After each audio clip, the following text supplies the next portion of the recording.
hope you guys are doing great and staying safe. Today we're going to focus on stress. What is the stress? Where is it coming from? And what's one yoga technique that we can use today in order for us to feel calm and relaxed and hopefully reduce the symptoms of stress? Stress is a very common response to change. It comes directly as a result of change, and it's demanding us and challenging us at the same time to adjust and adapt to that new situation. Stress can be positive and negative. The positive stress would be something like when you fall in love, you have difficulty falling asleep, you have reduced appetite, and you experience butterflies in your stomach. Those are all symptoms of stress, but it's a good stress. It's a stress that we want to have it and we enjoy it and it's pleasurable. However, negative stress would be something that is posing a threat or danger to our physical and overall mental well being. In this case, unfortunately, the pandemic seems to be posing financial, social, psychological stress on us right now, including the physiological fear, including the physiological ones such as fear of having the disease. Dr. Martha Davis and her colleagues, in their 2008 book about how to do relaxation and how to reduce stress, they identified 4 sources of stress. Number 1 is environmental. The environmental source of stress would be something like if you're someone who feels very, very overwhelmed and stressed out when you're in a very noisy environment, or for some people who find it very difficult to go to crowded places because they find that place to be stressful. Another example, when we had our roads busy before this time, staying stuck in traffic can be a source of stress.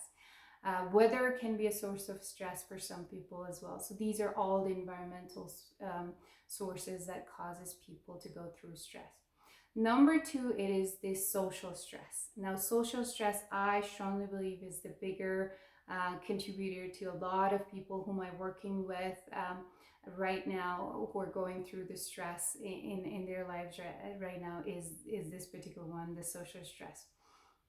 Social stress can be if you're someone like right now, for example, you're a parent and your children demands your time and attention, not only in terms of what parenting job that you used to do, but now you have to do the role of a teacher as well. So this can be a source of stress in a context of social relationship. Another factor for social stress can be any type of relationship that we have conflict in, and that conflict can be you having a problem with your child, or you having problem with your sibling, or with your family, with your parents, or with your spouse and partner in this case. So, or your boss at work can be a source of stress too. So this is when relationships become source of stress in our lives. Another factor in social life would be when you have to meet deadlines and you have to adjust your priorities. That is an example of demand for change and adjustment, and that can be a source of stress. Number 3 source of stress is physiological. Physiological, the most common saying that you see over and over and over in my videos, is that a poor diet, a lack of sleep, and a lack of physical activity throughout the day can be a source of stress in your mind and body.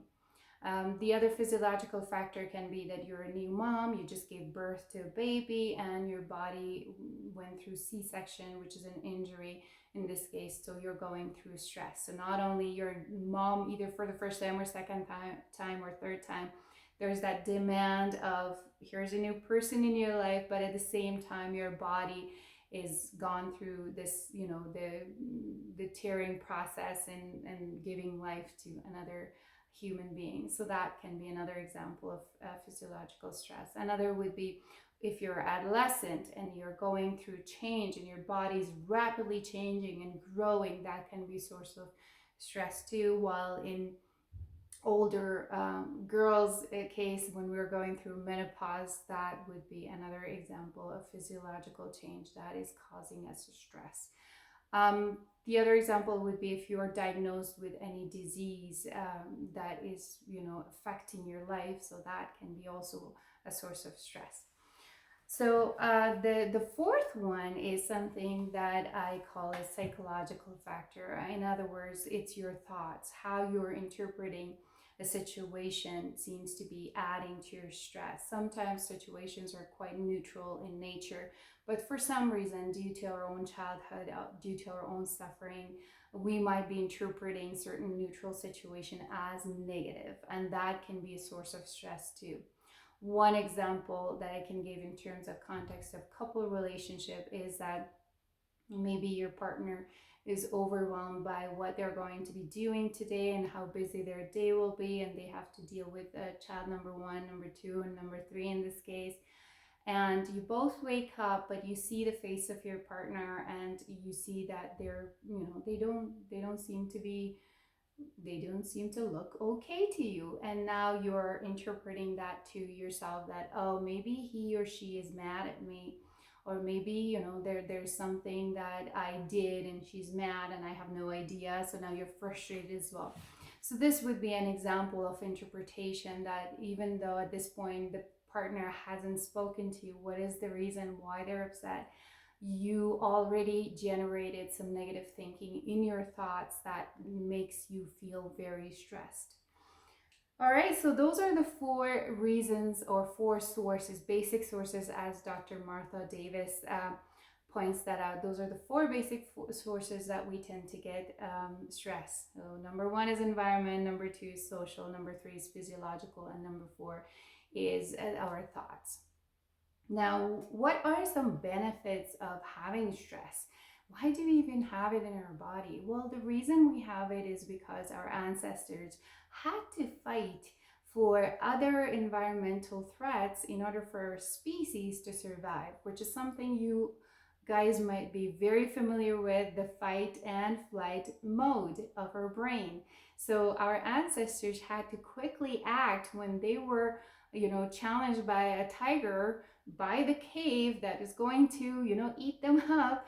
Then they had to act very quickly. Either they had to fight or they had to, run away from that. Unfortunately, as much as that worked in our favor, and that's why we're here, and we're this species, who's doing quite well for ourselves. But at the same time, that is also part of our primitive response. The primitive response is whenever we're under stress, we have to get angry or we have to run away, and that is the urge that comes from within. But modern life challenges us to not do any of those two responses that normally the first instinct response would want us to do. So in this case, the modern complex life wants us to use some of other skills, such as our communication skill, or such as our self-soothing skill, emotion regulation skill. So any type of skill that we can learn over time to deal with stress can be helpful when it comes to modern life stress. Um, the probably the one of the downfall of stress having for a long period of time is when we are going through chronic stress, when stress is not managed and it's not taken care of, or you don't even notice it because it's such a, it's your new normal nowadays. And that's unfortunate because chronic stress is also associated with certain type of diseases and illnesses, and on top of that, it tends to shut down some of your systems, such as your immune system, gets more vulnerable. You're more vulnerable towards infectious diseases. It also reduces, for example, digestion. It reduces your growth. It even reduces your tissue repair. Or in some cases, unfortunately, if you're under a lot of stress, you want to have a baby and conceive, and that can affect your reproduction as well. So that's unfortunately the downside of chronic stress. Now in today's video, I will be focusing on how we can help ourselves to improve our skills or coping skills towards stress. And the good news is that the same system that switches on our stress button in our nervous system, the same system is also responsible for calming us down. So normally, according to Dr. Martha Davis, it takes us 3 minutes to shut down. But some of us who have had difficulties in lives, we usually don't have that maybe shutting down switch easily or more accessible to us. So for us, it would be helpful. We can rely on other skills, which is something that I'm going to show you today from yoga. So there's a breathing technique that I'm going to show you today, and it's from yoga. It's called Brahmari Pranayama. So I hope that I can pronounce the Sanskrit word very well, but the English name is humming bee breathing. So humming bee breathing can be helpful in terms of reducing stress, and in some cases I also read, if I remember correctly, it's also good for thyroid condition and some other form of illnesses that we have.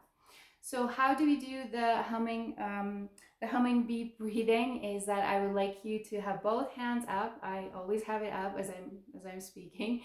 So I would like you to put two of your thumbs inside your ear canals, and then I would like you to put two of your fingers covering your eyes.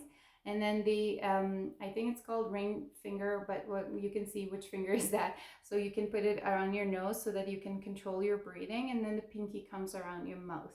So what you do is you take a deep inhale, and then what you do is that, like a buzzing sound, you do an exhale.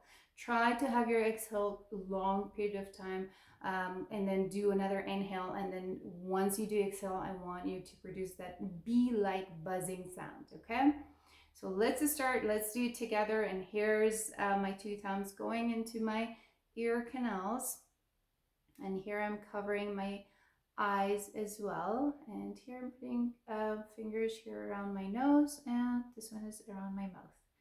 So here we go, taking a deep inhale.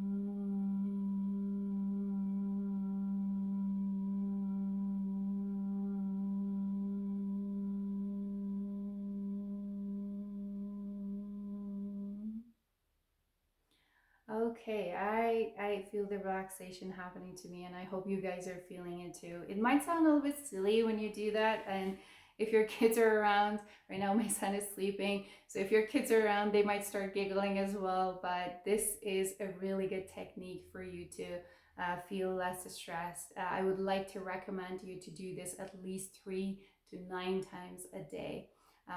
This is another alternative to breathing techniques that we have learned in previous videos. I talked about other type of breathing techniques. So if you haven't watched that, go ahead and watch that video so that you have more skills of how to do breathing. So they're different, maybe not more skill, but different types of breathing. It's still one skill of breathing. Okay, guys, that was it. And I hope you guys have a great day, and I'll see you in the next video. Take care and bye.